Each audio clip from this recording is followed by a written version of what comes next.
on sent un intérêt croissant sur ces conférences et c'est une excellente chose. La réunion qui est ce soir est bien celle de la réunion des énergies collectives qui se manifestent pour construire.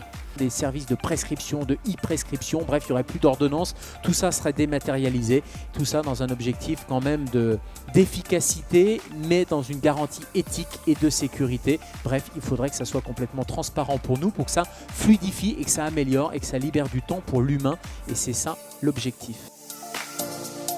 L'objectif en fait de ce nouveau site, c'est clairement d'aller chercher une cible de lecteurs qu'on n'a pas pour l'instant sur le papier. Le CHU Dijon-Bourgogne, représenté par le professeur et chef de service Romaric Lofroy. Et les inventeurs de la technique sont en fait une start-up américaine, californienne pour être exact, et dont on s'est très vite rapproché pour valider et scientifiquement et cliniquement la technique en tant que centre bourguignon de référence du traitement endovasculaire des fistules démodialisées. Nous avons lancé un programme de prévention qui s'appelle Branchez-vous santé, à destination des branches professionnelles et qui ont un régime de protection sociale au sein du groupe AG2R mondial. J'ai le plaisir de remettre le trophée de la prévention au docteur Clémentine Jankowski, qui est chirurgien gynécologue sénologue. C'est une douzaine de professionnels qui travaillent dans ce centre pour pouvoir permettre à ces patientes leur suivi en un jour. On va pouvoir l'accompagner par des moyens connectés, on en a déjà parlé, en dehors de ces murs, et c'est un lien supplémentaire dans la relation médecin-patient. Ça ne se substitue pas aux soignants, aux médecins, aux infirmiers, ça crée un lien supplémentaire utilisé par le patient et qui le rassure dans cet instant de fragilité où il est à la maison. Le lauréat, j'ai le plaisir en fait de mettre en musique le soin, puisque je vais remettre ce prix à monsieur Patrick Berthelon, qui est le président de la Société française de musicothérapie. La musicothérapie, c'est un traitement des troubles de la communication relationnelle et affective. Donc de la néonatalité jusqu'aux soins palliatifs, en passant par tous les handicaps, voire même en milieu carcéral, on peut pratiquer la musicothérapie. La télémédecine, c'est un outil. C'est un outil, mais extrêmement précieux quand les distances s'allongent. Entre le CHU Dijon-Bourgogne, représenté par le docteur Vincent Meille, la dictologue du CHU, et le docteur Aurélien Vaillant, médecin généraliste de la maison médicale de Sœurs. On était déjà équipés en télémédecine avec nos collègues de Beaune sur la cardiologie et la dermatologie.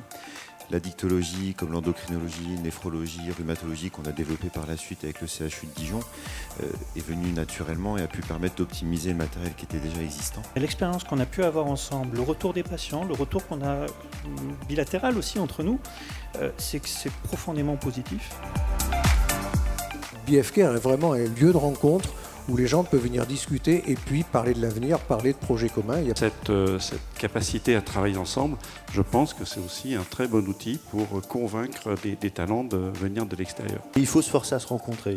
C'est en se rencontrant souvent, régulièrement, en discutant, en échangeant, en confrontant nos vues, qu'on va pouvoir établir des liens de confiance, voire une certaine complicité, on peut le dire. Moi j'ai le Vidal et je l'utilise au quotidien et c'est une des applications mobiles extrêmement utiles. Et le lauréat Le lauréat est le centre Georges-François Leclerc, représenté par Émilien Miossec, chef de projet informatique, et le docteur Bruno Couder, référent médical.